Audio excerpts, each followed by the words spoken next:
So thank you for joining today's workshop. I'm Sean Spivey, Chief of Staff and Senior Counsel for the FCC's Broadband Data Task Force. The Broadband Data Collection, or BDC, is a new framework for collecting information on broadband service availability born out of the Broadband Data Act. As most of you participating today know well, the new BDC program will collect location-level information on fixed broadband service availability throughout the country. These data will be subject to review by individuals, governmental entities, and other third parties, as well as verification by the FCC. The broadband maps the FCC will create from these new data will play a critical role in the efforts of federal, state, and tribal governments to ensure that essential broadband services are made available throughout the United States, and that broadband infrastructure funding is carefully targeted to the areas most in need. This workshop is the second in a series of events we are hosting throughout the month of August. Today's workshop is targeted to filers of fixed broadband availability data. Upcoming technical assistance workshops will cover how filers should prepare and submit mobile availability data and how to access the broadband data collection system, including common error codes you may encounter when filing availability data.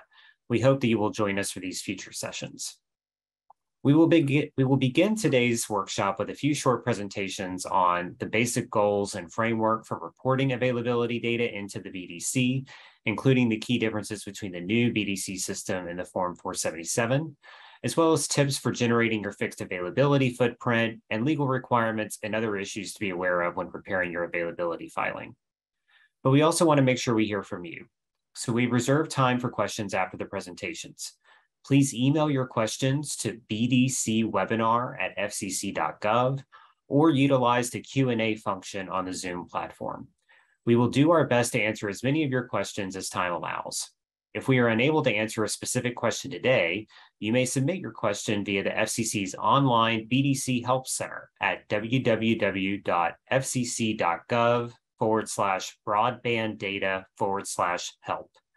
You can find additional information and resources in the BDC Help Center, as well as a detailed user guide for the BDC system. And the website will be regularly updated with additional resources and FAQs, and I would encourage you to visit the website often throughout this process.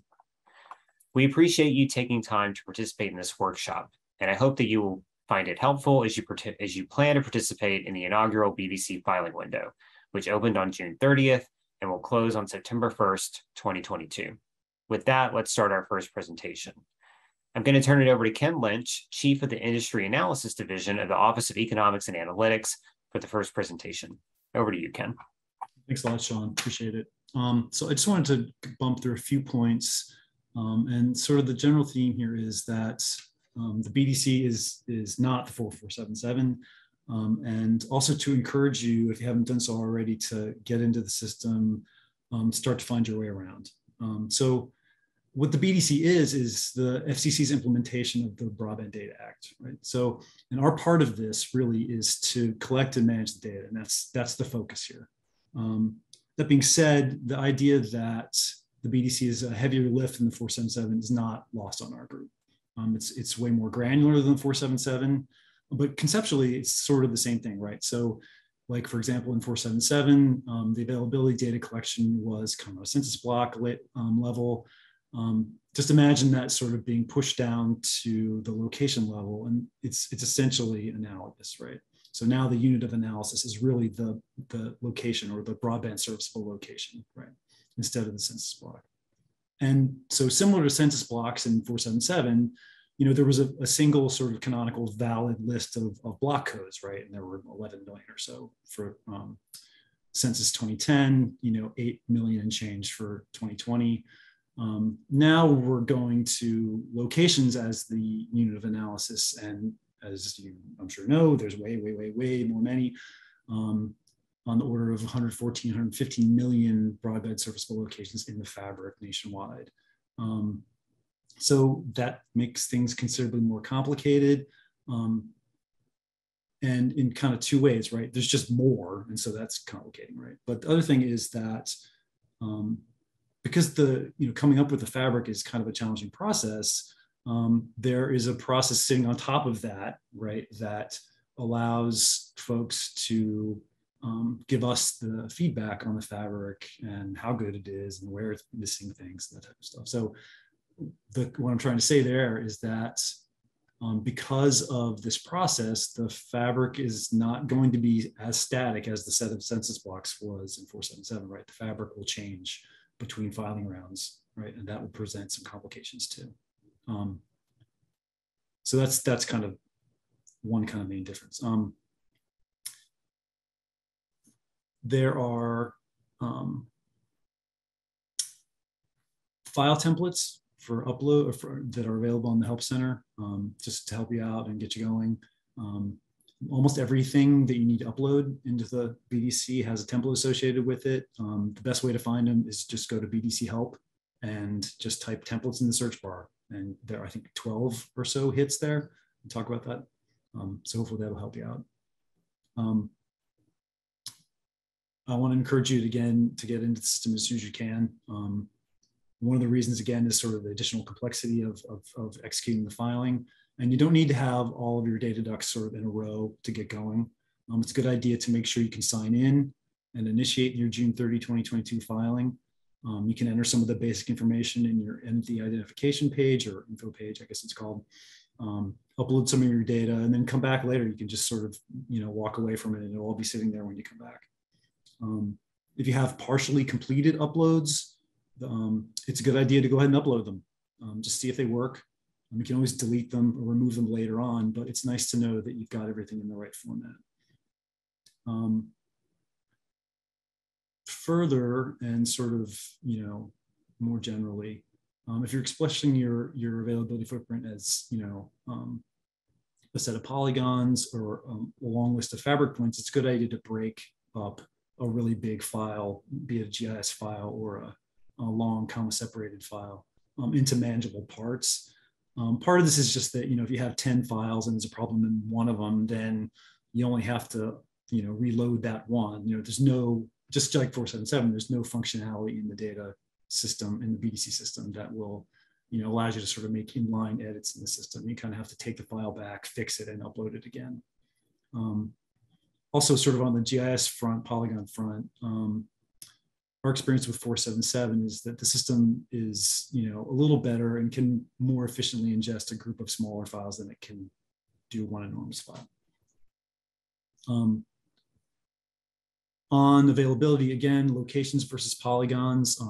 As staff, we don't have any preference for how you decide to express your availability region, whether it's a bunch of points or polygon. But I just want to remind you that you can only do it one way in any particular filing. So we can't mix fabric point uploads and GIS polygon uploads in the same filing. You have to sort of express your availability region as one thing, or in one way or the other way within individual filing. But it's important to note there, and I just wanted to highlight this too, that if you do upload a polygon into the BDC system, it's going to automatically convert that or intersect it with the fabric behind the scenes. And so just so you know, if you upload the polygon and you want to see the points that are inside of it, you can pretty easily do that in the viewer in the system. And further, you can actually download the set of points that intersect your polygon from the system, and that gives you the location ID and some other information about those points. So that's a pretty valuable thing. And finally, and this is kind of important too, final data checks. So the way the BDC system works is a little different than 477. It's a little more sort of TurboTax kind of guided, sort of linear than 477 was. And for those of you who are experienced with that filing, the way it worked was the system does a lot of validation to ingest, and then at the end it does a couple of checks, but then basically pretty much accepts your filing and says thank you, right?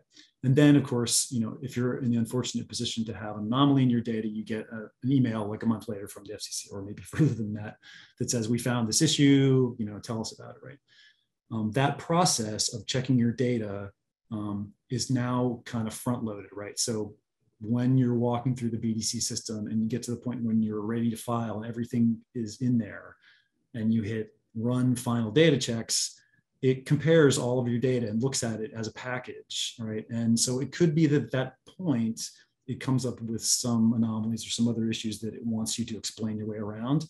And there actually are some hard stops there too that are a little harder to get by. So it's a good idea to get in there early, try to get the data in, run those checks, see if it makes sense. And that way you can come back and talk to us if you have a problem to address there.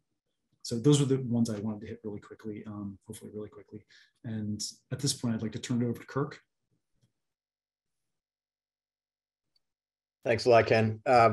Welcome, everyone. Thanks for tuning in today. We appreciate all of the efforts that we know are going on out there. It's a new process, and appreciate your working through it and your patience and diligence in that process.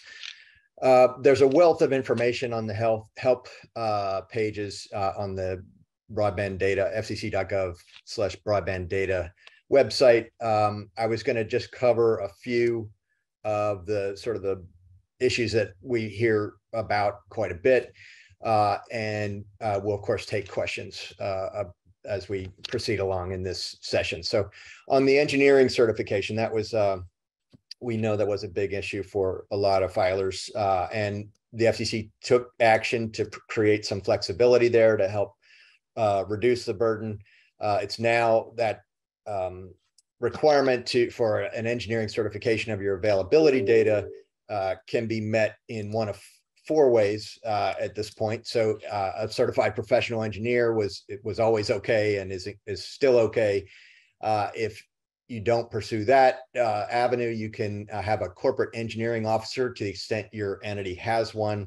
That officer must have a Bachelor of Science in Engineering and direct knowledge of and responsibility for the filer's network design and construction. If you aren't able to do either of those, you may use an otherwise qualified engineer to certify, which means one of 2 things: either an individual with a bachelor's or postgraduate degree in electrical engineering, electronic technology, or a similar technical discipline, and 7 years of relevant experience in broadband network design and or performance.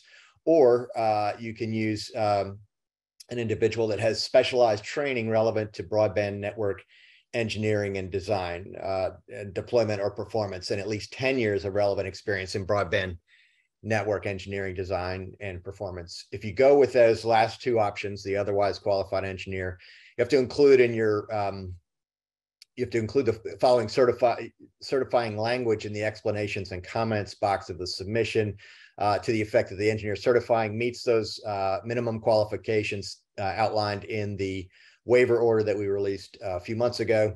And so that there's now those are the avenues that you have available to you to meet that requirement. Another question that we have been, or an area that we've been getting questions on, is the maximum buffer requirements discussed in the second report and order. Those, as we've said again and again, those are maximum buffers. They are not safe harbors. They are the maximum distance that you can report a location as served, absent certain exceptions that are enumerated in the report and order. There is a filing requirement connected with those buffer requirements for wireline providers. For each technology that you're reporting, you have to provide the maximum distance from the aggregation point in your network. It's just a one per technology. It's not for each location. And again, those are not safe harbors. They're just maximums. We have gotten the question what to do if locations seem to be missing, or if there are other inaccuracies in the fabric. The general answer there is you're reporting to the fabric as it exists. So if a location is missing, you're not held to responsible for that location.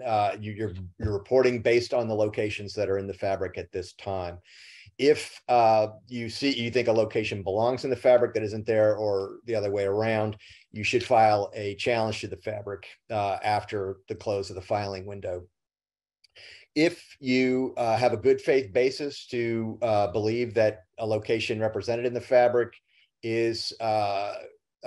corresponds to a location that you know you are able to serve or do serve, that is, there's a minor lat long discrepancy or some other relatively minor difference between what's in the fabric and what you're seeing in your data, then it's acceptable and I think encouraged to report that location, provided you have that good faith basis for believing it to be the same location in both instances. Reporting legacy service at a location. We have received questions about legacy services that are in fact being offered at locations, but would not be made available upon request. And our guidance there is to report those locations, even whether or not they would be offered if a new request came in. Reporting by resellers, unis, and public utility districts. The general guidance there is that the entity that has the relationship with the customer, if an entity has a relationship with the customer and adds infrastructure to the network to facilitate the provision of service, then that is the filing entity. If an entity is a strictly a conduit for the offering of the service, is not involved in the network itself, then it would be the underlying network owner that would likely be the filer. Again, there are lots of factual permutations that are possible here, and we're happy to engage to the extent you have questions there. And then we do get questions about the confidentiality of the information. As if you've read through the reports and orders, you'll see, and this comes from the Broadband Data Act, there's a very high premium placed on transparency in the entire broadband data collection. So we, in enacting the framework, our interest was in making as much information available publicly as we could, consistent with legitimate privacy interests. In general, all the availability data is going to be public, and the information that each fixed provider has to, in addition to providing their availability data, or along with providing their availability data, provide their methodology that they used to identify the locations that are considered served. And that information will be made available. If you are a terrestrial fixed wireless provider that is using the shapefile methodology that according to the prescribed propagation models, most of that information is going to be publicly available. You have to submit a significant details concerning your process and your methodology for creating the Polygon, and most of that is publicly available, except for the lat longs of tower locations is almost I think the only thing that's not specifically subject to public release. Those were the highlights. Obviously, lots of other questions, and happy to take those as they come. Thank you.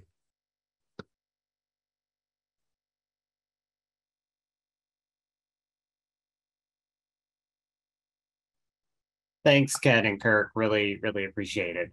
So with that, I think we're ready to begin the Q&A portion of the program. We're going to start with some previously submitted questions and then move into live questions incoming. As a reminder, please use the Q&A box at the bottom of the screen to submit your question, and we will answer as many of them as we can today on this webinar. Chelsea, why don't we start with one for you, and thanks to you and other folks from the FCC team that are on to help answer questions. We're getting a lot. Can we file a list of location? Can we file multiple lists of location files in the event that we have a large footprint?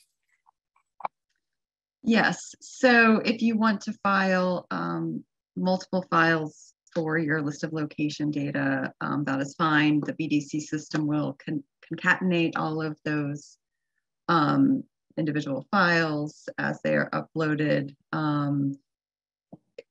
particularly for filers that have a huge list of locations. we would recommend breaking those up into multiple smaller files for upload. Just make sure that you don't violate any of the uniqueness standards that are in the data specification. Also for filers that have large polygons that cover a nationwide footprint or large portions of the country, those can also be kind of split, kind of cookie cutter approach into multiple pieces, which may take a little less time to upload. Just make sure that you file your availability data as either polygons or list of locations within a single filing. Thanks, Chelsea. This next one's probably for you, Ken. If I upload a polygon and then download a file of the location fabric locations, can I modify the location fabric, then upload it, or am I locked into using all the locations that overlap my polygon? You can go ahead and download those locations and then tweak the list of locations that you have downloaded, however you see fit. And again, complying with sort of the iron rule here, which is that if you list a location, you need to be able to serve it via standard installation interval, right? The whole song and dance, right? But yeah, you're perfectly welcome to tweak the list and then kind of upload that list following the template as sort of a rectangular file of locations. Of course, you then have to remove the polygon, right, that you started with, right? Because the system's not going to accept, polygon availability and point availability in the same filing. Thanks, Ken. Sure. Kirk, maybe one for you. Let's see. I'm going to try and shorten this one a little bit. The commission has said that providers filing with polygons must ensure that their polygons include and only include locations in the fabric to which the filer is providing service or could provide service within a standard broadband installation. What does this mean as a practical matter? Shouldn't a polygon, if it's properly drawn, only include areas where the filer provides service, or could with the standard broadband installation, in which case, by definition, the polygon only would include fabric locations that should be included? That's correct. So whether you file as a polygon or a list of locations, you're doing the same thing, which is you're identifying locations that you're representing meet the standard. Either you serve them or you could serve them in accordance with a standard or routine installation. So with a polygon, I think it behooves filers to make sure that they know what locations are comprehended by the polygons that they submit. They're representing not only that the locations are there, but that they meet the standard as set out in our rules for availability. And if the polygon comprehends a location that doesn't meet that standard, for example, it would take more than 10 business days to install there, or would require expenses associated with extending the network, then that location should be removed from the polygon. So it's essentially the same thing in both instances. The question gets it right. Thanks, Kurt. I'll try and take this next one, and Ken and Chelsea can help keep me honest. So what should I do if addresses do not find an exact match in the fabric file? The fabric seems to be missing addresses as opposed to having a lack of match as a result from differences in spelling or pre or post directions. So it's important to keep in mind that a broadband serviceable location is defined as a structure and not an individual unit. So you may have multiple addresses that are part of a single broadband serviceable location. You might need to take different approaches or passes through the data to ensure that you are matching all locations. Unfortunately, as we are aware, and one of the complicating factors of this project is that addresses can be messy and hard to work with. There are different address standards. Buildings that face more than one street may have multiple addresses. And that's even before you get to things like, human error, typographical errors and address entries. But that said, as a general matter, addresses in the fabric have been validated as properly formatted and deliverable by the US Postal Service. We think that provides a reasonable basis to query against or compare against. But if you find errors, then we would encourage you to participate in that fabric challenge process. And we also encourage you to use other approaches beyond address matching to identify fabric locations. You can use GIS software to overlay known coverage areas or locations of network facilities to find the latitude and longitude coordinates in the fabric that are included. Ken or Chelsea, anything else that we should add there? Great. Okay. Chelsea, one for you. I tried to upload location records from the fabric into the BDC system and received many location ID, fill in the blank is invalid errors. Why might that have happened? So the main reason for this is that the BDC system only accepts locations that are BSLs. And so that in the fabric data set, there are locations that are BSLs and non-BSLs. And so filers really need to look at the BSL flag field and remove any location IDs from your filing where that BSL flag is false, and only include those where the BSL flag is true. At our workshop last week, we talked more about the fabric and talked about the definition of a BSL and talked about why certain locations are BSLs and certain ones aren't. And so we would refer you to either the video on that workshop or to additional information we have on our website as to why certain locations are considered BSLs. And if you find that a location has been you think has been misidentified as a non-BSL and should actually be a BSL or vice versa, you can submit that information later as a fabric challenge. So we would recommend that you kind of take note of that and prepare that information for the fabric challenge process. Thanks, Chelsea.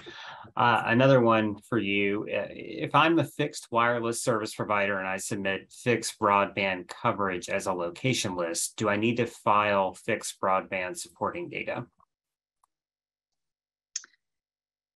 So yes, even if you file your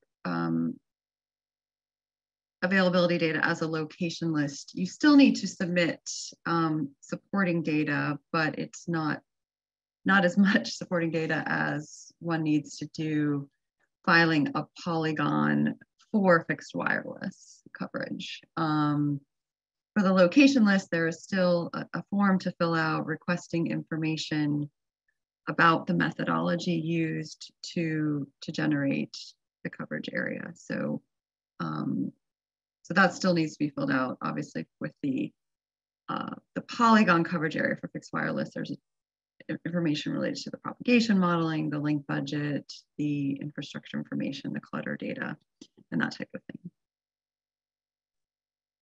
Thanks, Chelsea. One more for you. So the location-based data seem to have sub-location unit count. When we submit our report, should we be providing the output with all sub-locations as an individual record to the base location value?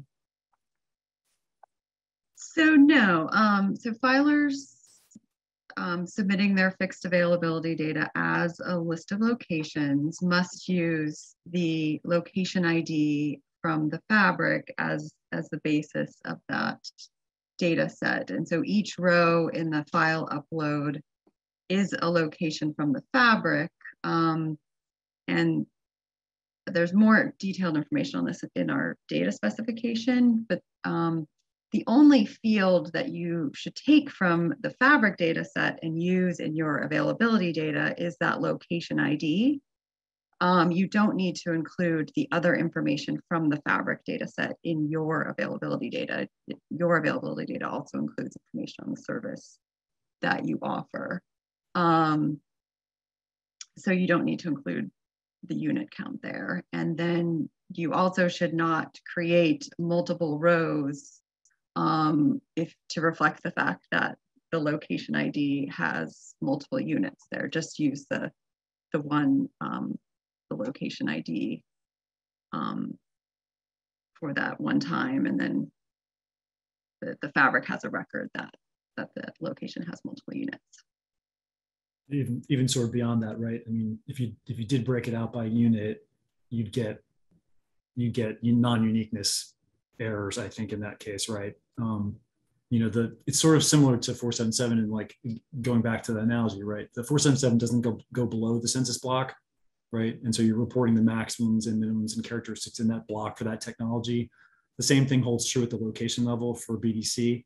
The data collection does not go below the location. So like if it's if it's an apartment building, has a bunch of units in it, we're not asking about individual units within that structure, right? So the structure is kind of the lowest unit of analysis, if that makes sense.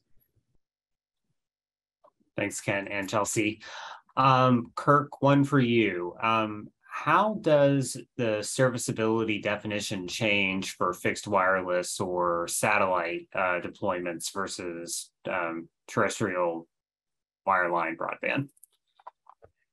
The serviceability definition doesn't really change. I mean, for all fixed providers, you're saying the same thing when you identify a location as served, and that is that it meets the definition. It either is currently served or could be in accordance with our requirements and the rules within 10 business days with a routine installation. The wired fixed wired providers there do have the buffers to consider, but you're not prevented from reporting locations. It's just a measure to ensure that if you exceed those distances, there's a good reason to, but it's the same definition of availability. It's just sort of a reliability check built into the system. And the same for satellite. You're reporting, you're either serving or you could within 10 business days with a normal installation. The terrestrial fixed wireless has the option of doing a shapefile, but if you do the shapefile, you have to do a propagation study as prescribed in our rules with the specifications set out in our rules. So that's the one kind of reporting method that stands a bit apart from the others on the fixed side. Thanks, Kirk. I think I can maybe take this next one. Will the location IDs in the fabric remain static across filings? I believe as a general matter, yes, we are going to do our best to make sure that location IDs stay as static as possible in future versions of the fabric for future filing rounds. However, for some categories of challenges, some locations may be affected by the challenge process in a way that would result in them being possibly replaced with a new location ID. But we do plan to make available a crosswalk for any locations that change or any location IDs that change as a result of that challenge process. But Chelsea, is that accurate? Yeah, no, I think you captured it well. So just to give filers the comfort that we're not going to sort of redo everything for the next round. But some of them may change, and then we'll have that crosswalk available for those that do. Great. Thanks, Chelsea. Ken, this next question is probably a good one for you. Is there a thought that the Polygon is easier than filing a list of locations? It was mentioned that if a polygon is loaded, it's mapped over the fabric. So it seemed like matching the fabric IDs isn't needed necessarily in that case.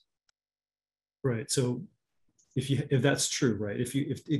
Sorry, the answer really depends on kind of what you have on your end, right? And the technology that you're using to provide service over the last mile. I think in a lot of cases, depending on those things, right, one solution might be easier than the other. It is certainly the case that, like, in a perfect world, if you could draw a polygon that accurately represented the area over which you could provide service per the definition of availability, right? Then sort of intersecting that with fabric points would give you the list, and then you'd be all set, right? That's a little bit easier said than done, right? It's depending on what you have and the technology. Again, like it's not always all that easy to draw a perfect polygon, right? This one's a little hard to answer. Actually, it really kind of is a thing that's unique to each filer. Thanks, Ken. Fair enough. Kirk, a question for you, and this was one that I think was asked. It sounds like the questioner asked it during the last webinar, and we weren't able to get to it. So apologies for that. But the question is it a permissible use of the Fabric location data to enter into USAC's hub portal for credit for coverage of awarded census blocks for programs like CAF2 and RDOF? Yes. I mean, so if I understand the question, you would be using the lat long, for example, from the Fabric to report a location in the hub. And I would say, yes, you should do that unless you have concerns about the location in the Fabric such that you think it is worthy of a challenge to correct it. But we do want those there to be, that we want them to correspond to each other to the greatest extent possible. So I would say yes, for sure, if as long as you don't see an issue with the accuracy of the Fabric. And also I should just point out, I mean, the RDOF program contemplates that in year 6 there will be an inventory of the locations in the awarded areas based on the BDC. So at that point, there will be significant sort of coalesce or convergence of the data sets, or at least the data in them will correspond at that point. Thanks, Kirk. Ken, a question for you. I am a new company, a new broadband provider that started building during the last quarter of 2022. Hopefully that's not a typo, but since the last quarter of 2022 hasn't come yet. And we will be filing our first Form 477 due September 1st, 2022. Since we've never filed a Form 477 yet, do we still need to file BDC data for this new filing? If so, is CostQuest able to generate a license for our new company since there is currently no Form 477 on record with the FCC? Okay, yeah, I'm gonna assume that 2022 is supposed to be 2021. Maybe, I don't know, but it seems like a reasonable assumption at this point.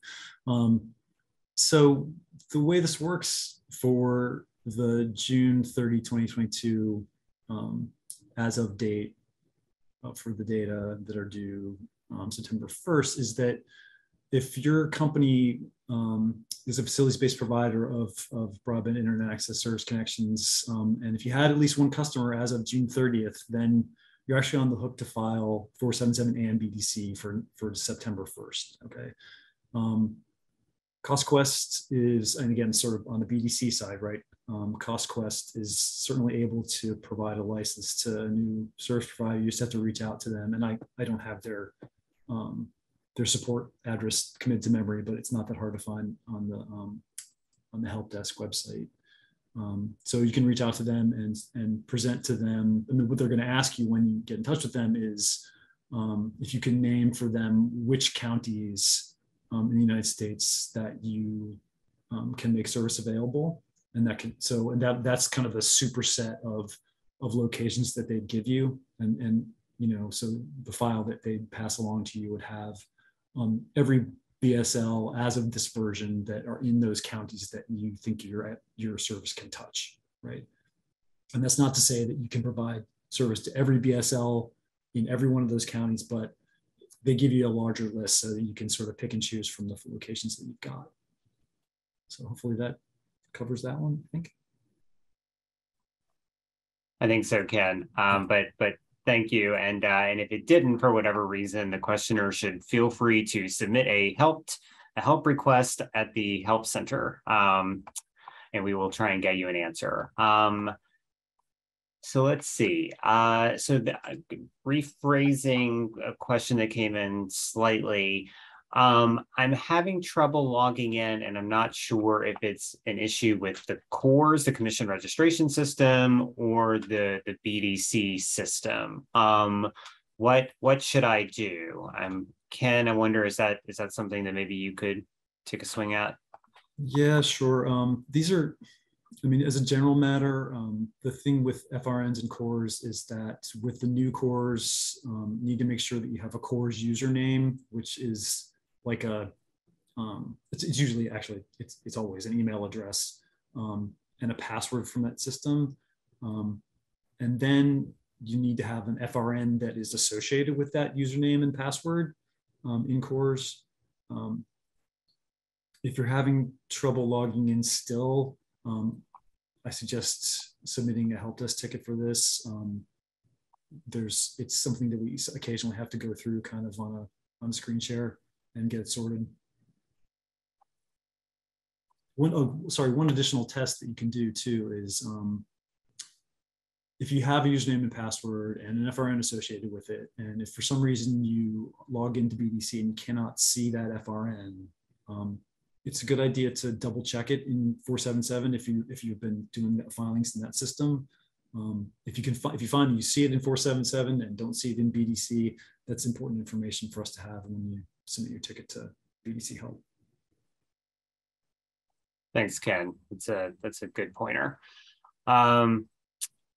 Let's see. Kirk, a question for you.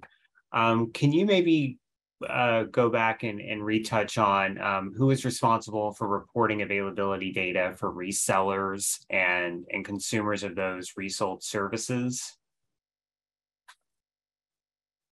Yeah, so it's an area that can be tricky. Lots of different fact patterns. So in general, the rule it is a hard and fast rule, which is that you have, in order to be required to file, you have to be a facilities-based provider. But that facilities can consist of even a small part of the network that reaches the consumer. If you are the one with the relationship with the consumer and are introducing any facilities as part to make the service available to that customer, you're probably the one who should be filing.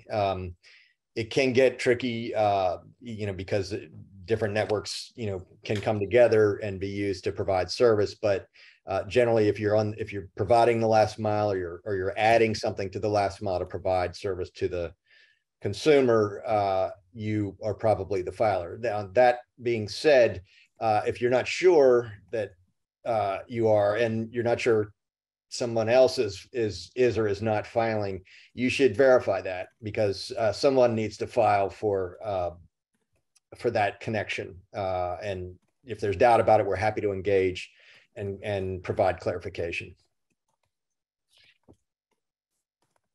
Thanks, Kirk.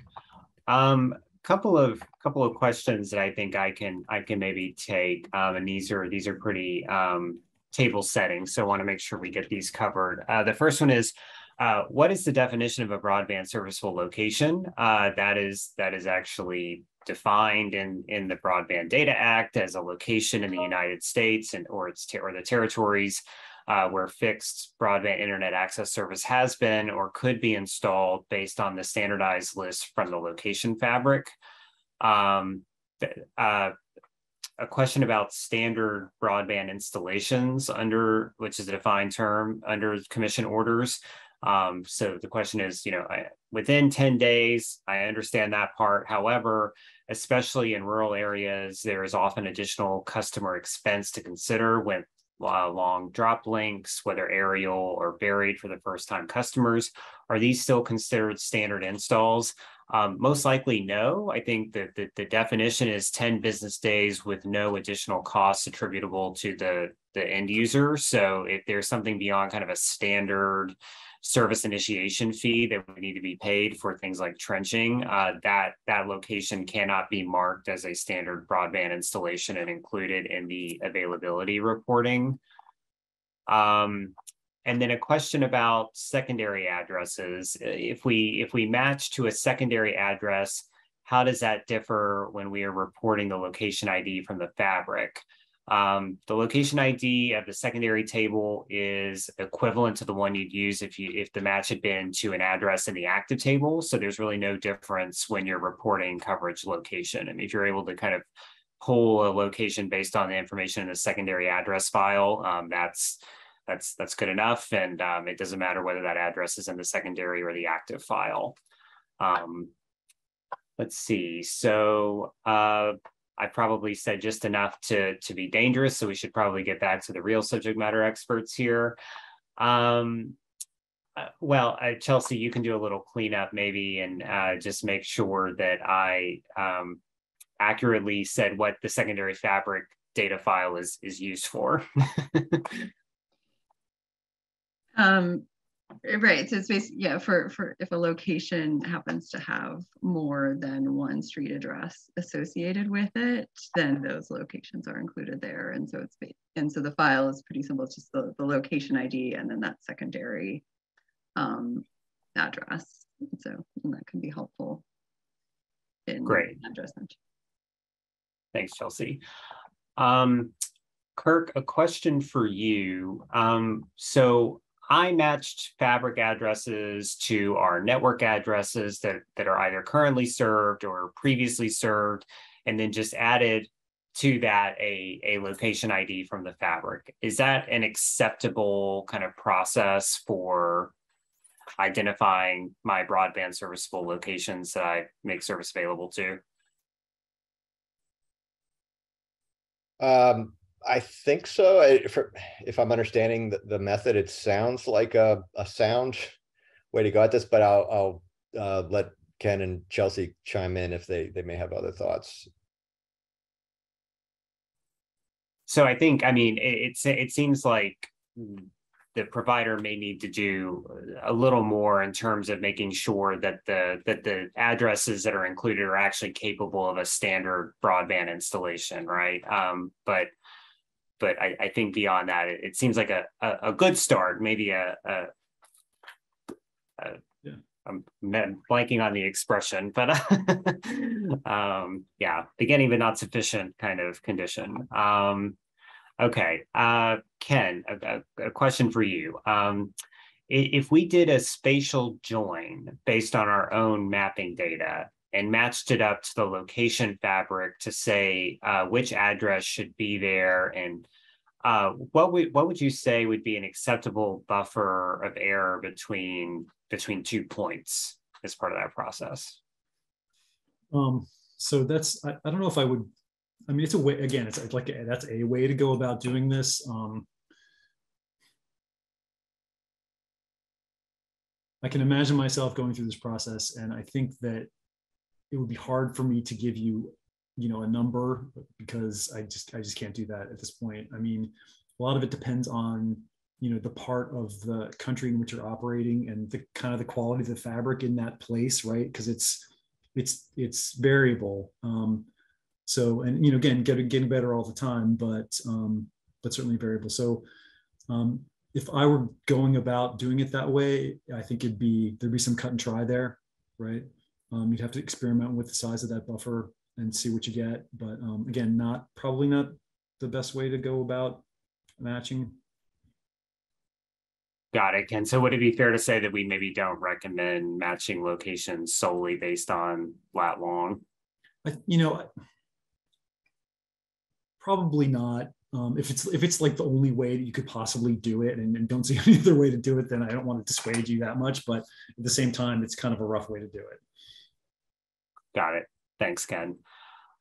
Another question for you. In the fabric file that I was given, I'm finding several addresses with the incorrect town listed. Do I correct the town or leave it as is? So I don't think there's a place in the upload record layout for you to put the town. I mean, kind of the only information that the BDC system is asking for in terms of your availability when you're submitting that availability as a list is the location ID, right? That is going to be encapsulating everything from our perspective. So if you can get to that location ID, then that kind of tells us where we are. But so there's really no opportunity at this level yet to change the name of the town or suggest a different name of the town. In September, when the challenge process, corrections process for the fabric kicks off, there'll be an opportunity to do that. And I what I guess suggest for now is to hang on to that piece of information and maybe turn to it later in September when we start taking corrections to the fabric and submit that information then. I mean, the trick is, right, with every location that there could be multiple town names that are valid. That's pretty common, right? So, and then this kind of goes back to, right, the secondary address file, right? Yeah. Yeah, I guess I would just add to that I think we also, if you're doing address matching, use the zip code rather than the town name. Yeah, absolutely. Because sometimes the town name that you think it is different than what is in the fabric or USPS. So just probably recommend using the zip code when going through that process. Great, thanks to you both. Chelsea, a couple of questions for you around file sizes. What is the largest file size that will be accepted? And are there recommended limits to file size, particularly for shape files? As a national filer with many service areas with different capabilities, my shape file structure is likely to be complex and large.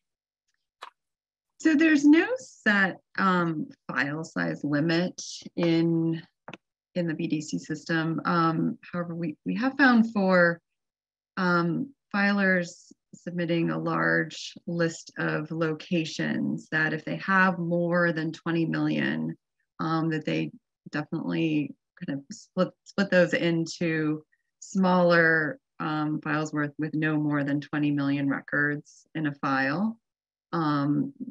That should make the filing process go smoother.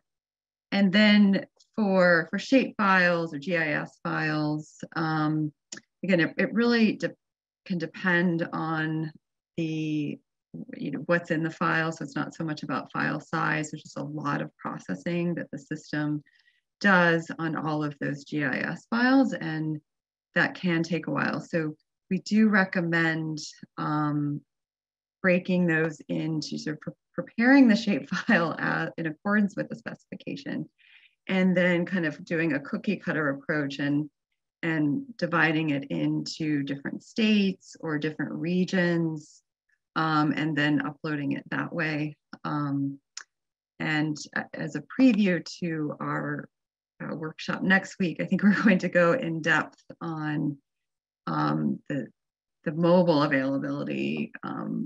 Files have to be created and the steps in those, since those are all GIS files. Thanks, Chelsea. Kirk, a question for you about the buffer sizes. We have many locations that are further than the maximum allowable buffer since we are very rural. Do they just not get picked up as served households?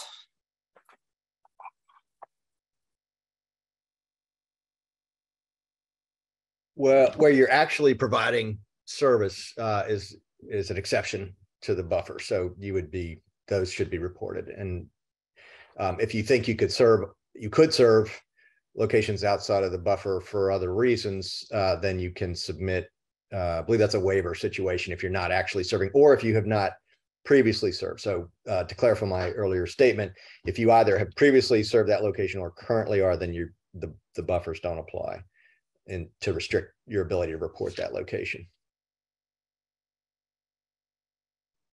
Thanks, Kirk. Maybe another one for you, and also on buffers. We are planning on running a buffer on our current fiber optic line to provide a polygon.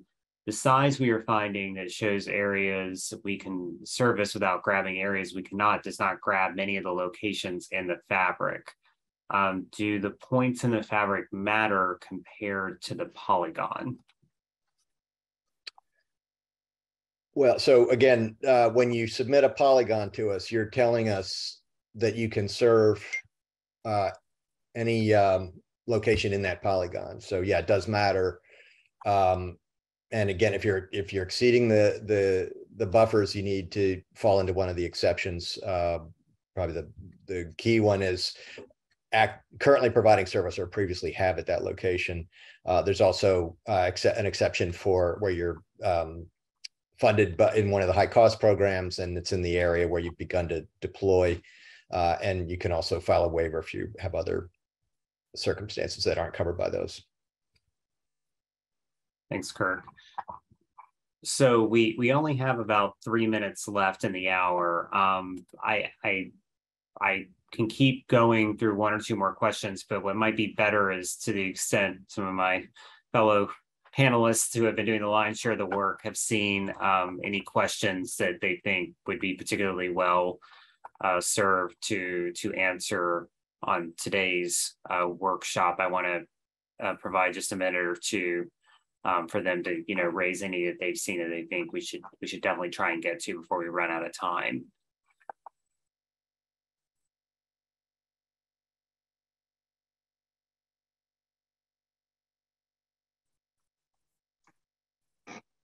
Okay, you can keep thinking of that and feel free to interrupt me. I will go back to the top of the start where I left off on the list. Let's see.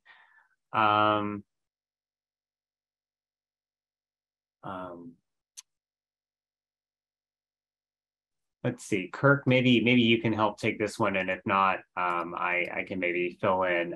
So let's see, difficult to determine time for permitting pole make ready or rights of way requirements. I think the question is saying it can be difficult to determine those things. Is it safe to assume that typically a location would get service in 10 days can be included? If it proves later that it would exceed 10 days, is there a consequence? Yeah, I mean, it's obviously you can't know for certain in a lot of situations. I think, if you've got a good faith basis in believing that you could meet the 10-day standard and something unexpected happens, it could end up being the subject of a challenge, but we would certainly take those circumstances into account. I think just a good operating principle is, exercise good faith and have be able to explain how you did things or why you did things. And I think that's the best course. Thanks, Kirk. Here's one that I think I can take, and then I may come back to you, Kirk, for the next one. Did I hear correctly that the fabric is a list of structure locations which may have one or more addresses and no unit counts or unit information? Well, yes and no. Yes, the fabric is a list of structure locations, but there are unit counts in the fabric associated with each structure.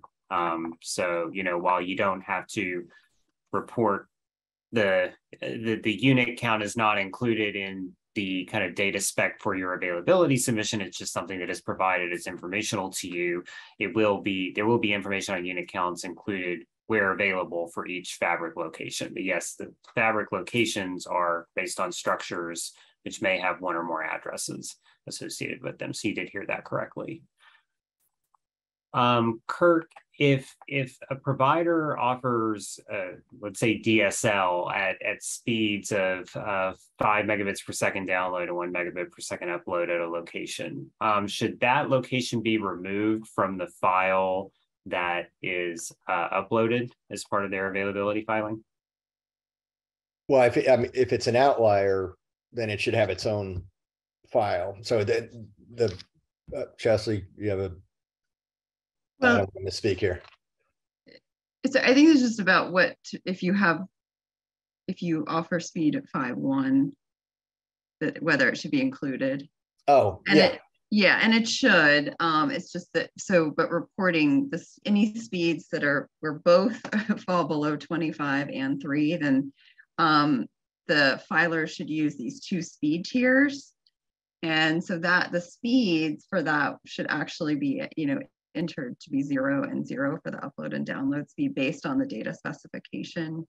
So it's basically the tier 1 group is entered as 0, and then the second tier between 10.1 and 25.3 is entered as 1 in the file. And so which kind of sounds a little odd, but basically that's the approach for reporting those tiers. And there's more details in the data specifications, so just encourage you to read that closely. Great. Thanks to you both. Well, thanks to all three of you. I think it's a minute past 5, so that probably brings us to the end of our Q&A session. But thank you again to all of you for joining on the webinar, and thanks to my colleagues for answering as many questions as we did. I know we didn't get through all of them. So as a reminder, if you had a question and it wasn't answered, you can please feel free to submit it to the FCC Help Center via the Submit a Request feature on that website. As a reminder, you can find a variety of technical assistance materials, including tutorial videos, knowledge-based articles, FAQs, and other technical assistance resources by visiting fcc.gov/broadbanddata/help.